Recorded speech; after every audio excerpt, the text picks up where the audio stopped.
The Real McCoys, starring Walter Brennan, created by Irving Pincus. Want you to meet the family known as the Real McCoys. That's Grandpappy Amos, the head of the clan. He roars like a lion, but he's gentle as a lamb. And now here's Luke, who beams with joy since he may take Miss Luke McCoy.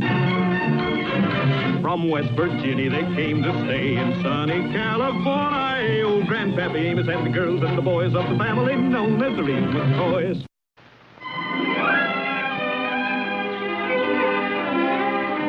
Hey, Grandpa, you better close up the stand and call it a day. It's almost time for supper anyway. Yeah, well. Hold on a minute. Looks like I got a customer coming. Yeah. It looks like one of them foreign cars. Yeah, and by the sound of it, she having a mighty trouble, ain't he?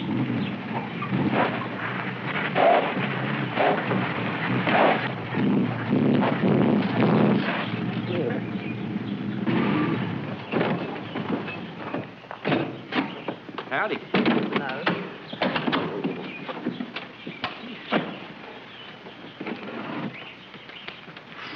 Them foreigners sure put together a fancy engine, don't they? It looks to me like that round thing's got a crack in it. That's right, a $10,000 car with a dime store motor. I'll have somebody's head for this. Darling, with all your influence in Washington, why not just have the car deported? If you don't mind, dear, save the jokes. See, there's a first-rate mechanic down the road a piece. Thanks a lot, Pop, but this is not a tractor. This is an automobile. Well, now, Jet. Thank you, but I don't think a mechanic would be any help. You see, one of the advantages in traveling in a custom-built car is that you have to send 3,000 miles when you need a part. How about the nearest phone, Pop? Well, it just so happens we got one in the house here. Don't know as you care to use it, though. It's an old-fashioned model made in this country. Oh, you're a scream, Pop. Show him where it is, Luke. Watch him. Oh, this is such a sweet place. Well, it's a mite rocky for a farm, and it ain't quite big enough for a ranch, but it's all we got. Not all you've got. Do you suppose there's any way I could ship some of this fresh air back to New York City? I don't get out that far. Haven't you ever been there? No, I ain't. I don't cotton much to big cities. Say, I just realized I'm thirsty. Would you sell a city dweller a glass of cider? Oh, you don't want to drink that stuff, ma'am, but if you come in the house, I'll treat you to a glass of my private stock. That's the best offer I've had all day. Say, you know, it's just a crying shame that husband of yours ain't got as nice taste in automobiles as he has in womenfolk. Well, thanks. I like you, too. Thank you, ma'am. I want that distributor out here as fast as you can get it. And you better go on a diet for the next few days, because when I get back to New York, I'm going to make you eat that crummy car. 2 days. 2 days before they can get hold of a distributor and fly it out here. And what are we supposed to be doing with ourselves in the meantime while we're waiting? How far is it to the nearest hotel? Well, there's a nice motel about 15 miles from here. 15 miles? Roger, take one of your green pills and relax. If you blow out your distributor, they won't be able to fly out a new one from New York. We got us a spare room. Oh, thanks, but I couldn't put you to the trouble. Oh, it's no trouble at all. We'd be glad to have you. Well, Thanks. But we're not interested. I apologize for my husband. And if his bad manners haven't made you change your mind, we'd like to stay. The offer still good? Oh, it sure is, Miss Brewster. Wonderful. We'll get our things out of the car.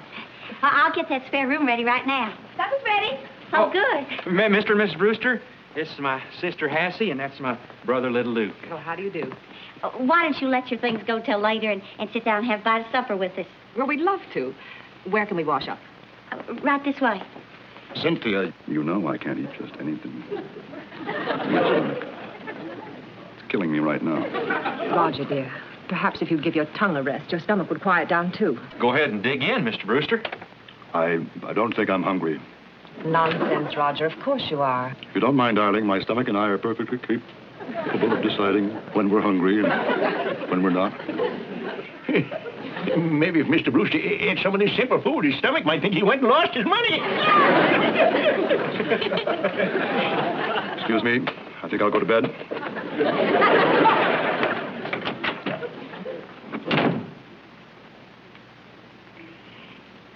I was only fooling.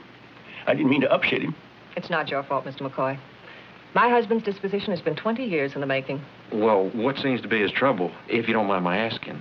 I'll bet it's them pills putting all them colors in his stomach all at once. It's bound to kick up a ruckus. No, it's money. Money? When Roger and I were first married, we used to enjoy life. Making money was only one of the things he got a kick out of. Somewhere along the line, it became the only thing. Well, we're not going to let my troubles spoil this wonderful dinner. Mrs. McCoy, I must compliment you. Everything looks delicious. Thank you kindly. Well, Grandpa, mind your manners. oh, I forgot.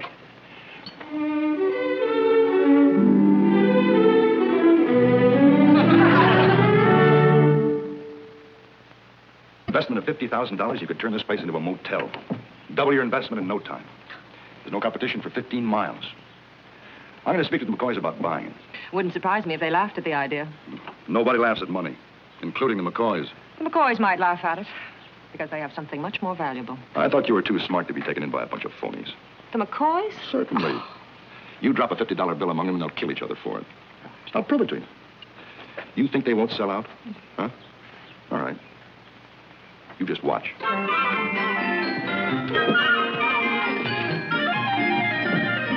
Oh, that was a wonderful dinner. Roger, I haven't seen you enjoy food that way in 20 years. Oh, you sure looking better than you did yesterday. Well, I must admit, I feel much better. You have a little game of checkies, Mr. Brewster? No, thank you. You two go ahead and play. I'll just watch. You get out the checkie board, Lukey. Let's have a little game, huh? I have a business proposition for you. Well, if it's about that automobile, I wouldn't give you 25 cents for it. That's very funny, but that's not exactly what I had in mind. How would you like to make, say, $10,000? $10,000? Say, you was out in the sun a little too long today, wasn't you? Here's my idea without wasting words. I want to turn this place into a motel. Hey, see, I'll buy you out. let's get back that automobile. I'll give you 15 cents for it. I never joke about money. You just don't understand farmers, Mr. Brewster. Now, when my brother Ben started this place, he started from the bottom up. All he had was some dirt and a heart full of hope. And everything he added to that dirt gave him a lug box full of happiness you couldn't buy for $1 million. And when old Ben passed on, bless his sweat and dirty hands, he willed all that happiness to us. And we aim to hang on to it. That's a very impressive speech, Mr. McCoy. But only a fool would turn down $15,000 for this place. Well, maybe we are fools, but we're happy ones. Come on, Luke, forget that checky game now. We'll get some things to do before we turn in.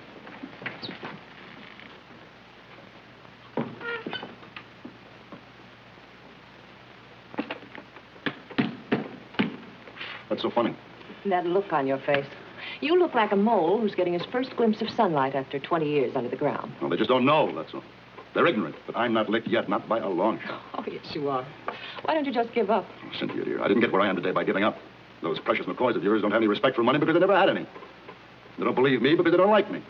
So? So, I simply give them 2 easy lessons in Dr. Brewster's course in human nature. A, to know money is to love it. And B, to know Brewster is to love him. Roger, you're wasting your time. Cynthia, you're in for an education.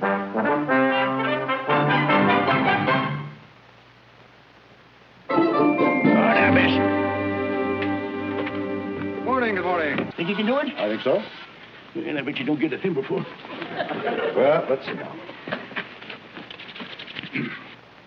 Yeah, Mr. Brewster. That's a wonderful touch you got there. Yes, sir, a wonderful touch. You're all right, Mr. Brewster.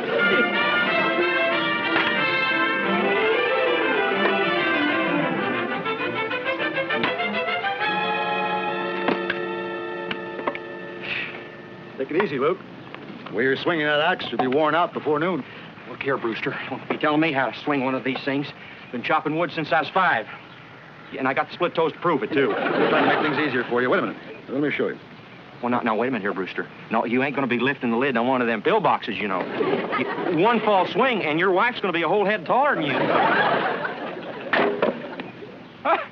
Hey, Brewster, you're pretty good.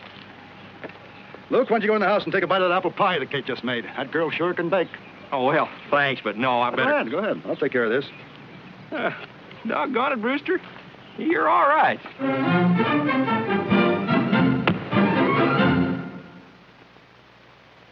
look what I caught. My, what a beautiful catch. Well, I couldn't have even gone fishing were it for Mr. Brewster fixing my line.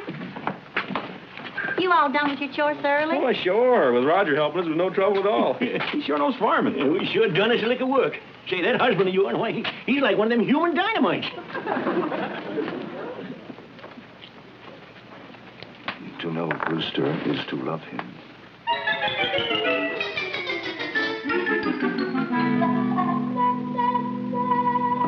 What's going on here? Well done.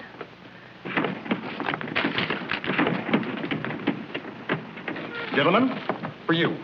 Hey, what's this all about? Just a few presents from a grateful guest. Oh, look, one of them electric whiskey cutters. Jingles, ain't that pretty? How's she work? Well, I'll show you.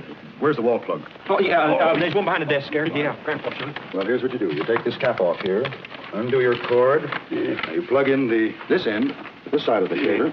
This end you put in the wall. Now, like that. There you are. Now, you go shave with it. No, you go ahead. Oh, it won't bite you. It sure sounds like it wants to, don't it? Hey, Luke. Let's take this up to McMichael's and try it out in one of the sheep, huh? Don't be afraid of it, Grandpa. Go on, try it. Go on. Go on. Go on.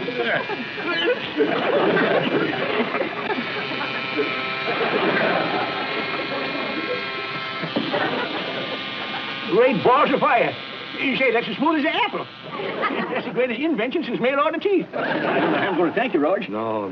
I know. My Sunday overalls are yours. Say, I wonder if this will work on a worn-out shirt collar. Let's see what I got here. Huh? Oh, look at that, huh? It's a camera. That's the finest money can buy, Luke. And there's a very, very special lens on this one, too. See? Now, to take a picture, this is the trigger. You push down there, and you look through this little window to find your image. Right like that, you see? Yeah. Well, now, you take a picture of Grandpa. Oh, yeah. It's all loaded. Yeah? I push on this, now look through that little hole right there. There we go. Now, come on, Grandpa. I'm going to take a picture now. Now, you pose for me, huh? Yeah? Come on, Grandpa. Smile. I got it. Whose place goes down the porch? It's yours. Mine. That's right. It's a present. Oh, boy. Well, Hassie, that package over there on the table is for you. It's a record player. Jay. Hassie, Luke. Thank you kindly. Thank you. You're welcome. Sure was nice of you, Roger. Think nothing of it. It's just a small example of how much enjoyment money can bring into everyone's life. Come here, everybody. Come here. Look at that. Oh. Hey, look at there. Look at Luke. Now, spot on it. When I put it in the machine about 2 minutes ago, it was just full of grease. Now look at it. Feel that. All done with electricity. Oh. Hey, look at this camera here. Now we can take our own pictures. Ain't that wonderful? Why don't you take a picture of the washing machine so I can send one to my mom? Yeah, look. Take a picture of me sitting on it, shaving myself. That'll poke your eyes out. Oh, Mr. Brewster, I don't know how we're ever going to thank you for all these wonderful presents. Yeah, you sure are mighty generous, Roger. Yeah, I sure learned my lesson, not judge a man at first sight. You've got nothing to thank me for. I'm just giving you a small taste of the happiness you can buy with money. How's that? Look at this machine. It does the wash just like that. No work, no bother, no fuss. Isn't it wonderful? Well, this is just one of the many things money can buy to make your life easier. I advise you to think it over before you turn me down again.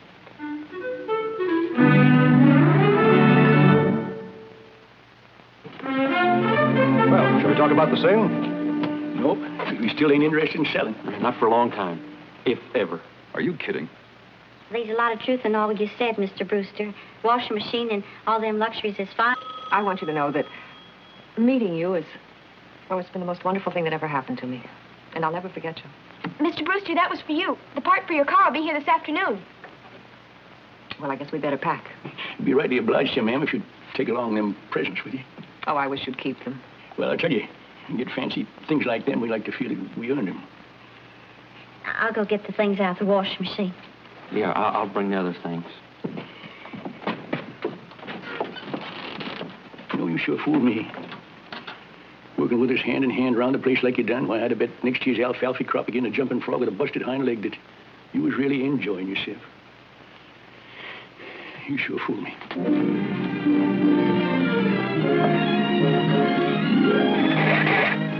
Cynthia, will you hurry up? I'm coming. What's wrong with it now? It was all right when the mechanic left this morning. It's one of them foreign cars. Don't like it here in this country. Will you hold this, please? Well, didn't he put the distributor in right? Well, sure he did, but the rotor's missing. Oh, how stupid can a mechanic be? Let me use your phone again. Yeah, sure, go ahead. I'd like to ram that car right down their throat. The rotor's missing. Just... He's madder than a fox in a briar patch. No, he ain't mad at all. He's not. That husband of yours is going to be all right. I wasn't wrong about him after all. What are you talking about? Oh, Amos, where did you hang those new overalls? You get an old pair. I ain't going to have no hired hand dressing better than the boss. Say, Rog, maybe you can use that.